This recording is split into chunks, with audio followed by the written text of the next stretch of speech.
Nandoon pa rin siya. Sa sulok. Tumingin sa akin. Kahit 3 taon na siyang patay. Hayaan niyo akong ikwento kung paano nagsimula ang lahat. 4 na taon na ang nakakaraan, nasa 3 taon ako ng kolehiyo sa University of San Carlos sa Cebu City.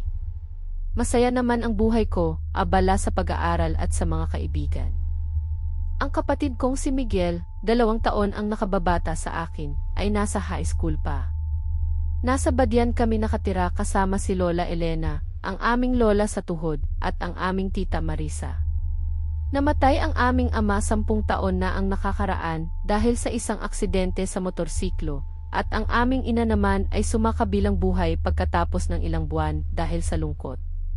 Simula noon, si Lola Elena at tita Marisa na ang nagpalaki sa amin. Ang buhay sa Badian ay tahimik at payapa, malayo sa ingay ng syudad. Pero ang kapayapaan na iyon ay nasira ng isang gabi. At dito nagsimulang maging kakaiba ang lahat. Mag-comment ng kung naniniwala kayo sa mga ganitong kwento dahil lalala pa ito. Isang gabi, habang naghahapunan kami, biglang naging tahimik si Miguel. Nakatitig lang siya sa kanyang plato at hindi kumakain. Miguel, bakit hindi ka kumakain, apo? Hindi ka ba nagugustuhan ang adobo? Masarap po, Lola. Pero ano, Miguel? May problema ba sa eskwelahan? wala po. Pero may narinig po ako kanina. Kumunot ang noo ko. Ano naman ang narinig niya? Madalas kasing nagbibiro si Miguel. Narinig ko po si Papa. Natigilan kaming lahat. Si Papa? Paano? Matagal nang patay si Papa. Miguel, apo, alam kong namimiss mo ang papa mo. Pero, hindi po, Lola. Narinig ko po talaga ang boses niya. Sinabi niya po, mag-ingat kayo sa dagat. Ang alon ay mapanlin lang. Miguel, anak, baka naman nananaginip ka lang. O kaya na may guni-guni mo lang. Hindi po. Gising po ako. At malinaw po ang boses niya. Parang nasa tabi ko lang po siya. Naramdaman ko ang pagtaas ng balahibo ko. Ang mga huling salita ni Papa bago siya namatay ay tungkol din sa dagat. Isang araw bago ang kanyang aksidente, sinabi niya sa akin, "Anak, mag-ingat ka sa dagat." Hindi mo alam kung anong itinatago nito. Hindi ko na lang iyon pinansin noon, akala ko'y nagbibiro lang siya. Pero ngayon, si Miguel. Naku po. May mangyayari na naman. At magtiwala kayo, kailangan niyong manatili para sa susunod na mangyayari. Dahil dito talagang nagiging hindi ka panipaniwala. Kinabukasan, hindi ko pa rin maalis sa isip ko ang sinabi ni Miguel. Papunta ako sa eskwelahan nang biglang huminto ang bus na sinasakyan ko.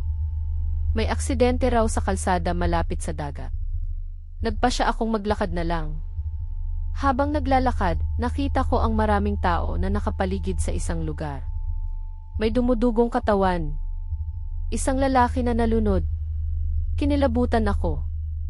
Bumalik sa isip ko ang sinabi ni Miguel. Mag-ingat kayo sa dagat. Ang alon ay mapanlin lang. Pag-uwi ko, kaagad kong kinausap si Miguel. Miguel, kanina may nakita akong nalunod sa dagat. Alam ko po. Nakita ko rin po siya kanina. Paano mo nakita? Hindi ka naman lumabas ng bahay, di ba? Nakita ko po siya sa panaginip ko kagabi. Kasama ko po si Papa. Ipinakita niya po sa akin. Nagulat ako. Hindi na ito biro. Hindi na rin ito guni-guni. Miguel, may sinabi pa ba si Papa sa iyo? Opo. Sinabi niya po. Darating ang isang itim na anino. Mag-ingat kayo sa kanya. Isang itim na anino. Ano naman iyon? Hindi ko po alam, ate. Pero natatakot po ako. Sa loob ng sumunod na ilang linggo, nagsimulang magbago si Miguel. Naging tahimik siya at madalas nakatitig sa kawalan. Minsan, nakikita ko siyang nakikipag-usap mag-isa, pero wala naman siyang kausap. Tuwing gabi, naririnig ko siyang bumubulong sa kanyang kwarto. Naging payat din siya at madalas ay may maitim na bilog sa ilalim ng kanyang mga mata. Nag-alala na kami ni Tita Marisa at Lola Elena. Nagpasya kaming dalhin siya sa albularyo. Ayaw ni Miguel pero pinilit namin siya. Sa bahay ng albularyo, nilibot ng matandang babae ang kanyang paningin kay Miguel.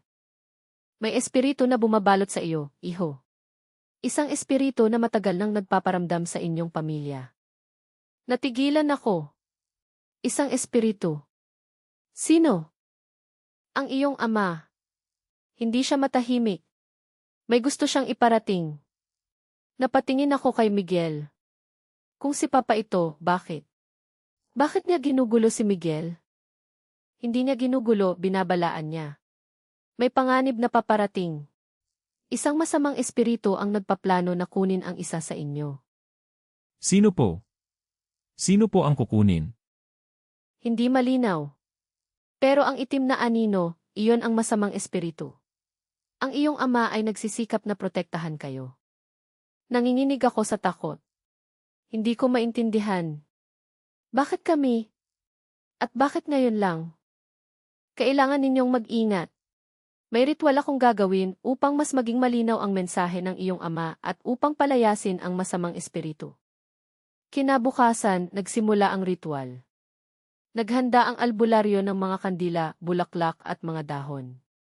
Pinainom niya si Miguel ng isang herbal na inumin. Unti-unting nawala ng malay si Miguel. Habang nakapikit siya, nagsimula siyang magsalita. Hindi na ang boses ni Miguel ang narinig ko. Ito ang boses ni Papa. Miguel, mag-ingat kayo sa itim na anino. Malapit na siya. Kailangan ninyong lumayo sa dagat. Ang dagat ay ang kanyang lagusan. Ang kukunin niya ay ang pinakamamahal ko. Napatakip ako sa bibig ko.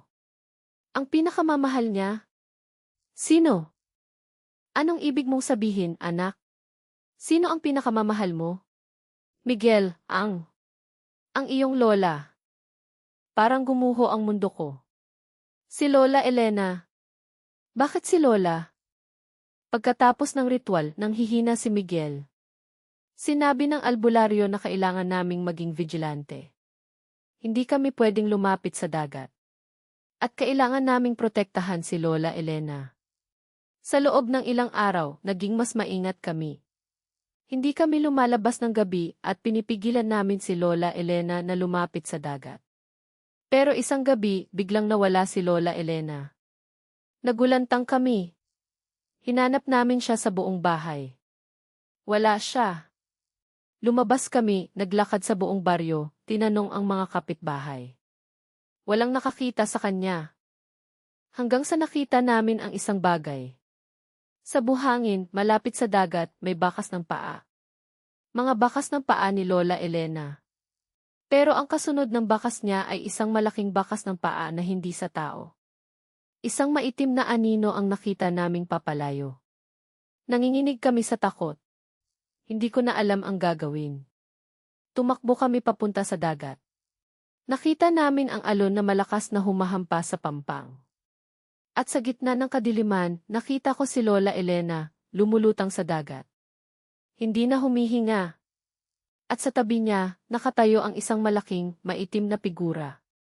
Tumingin ito sa akin, at sa mata nito, nakita ko ang isang malamig, walang emosyong tingin. Ito ang itim na anino. Ang masamang espiritu.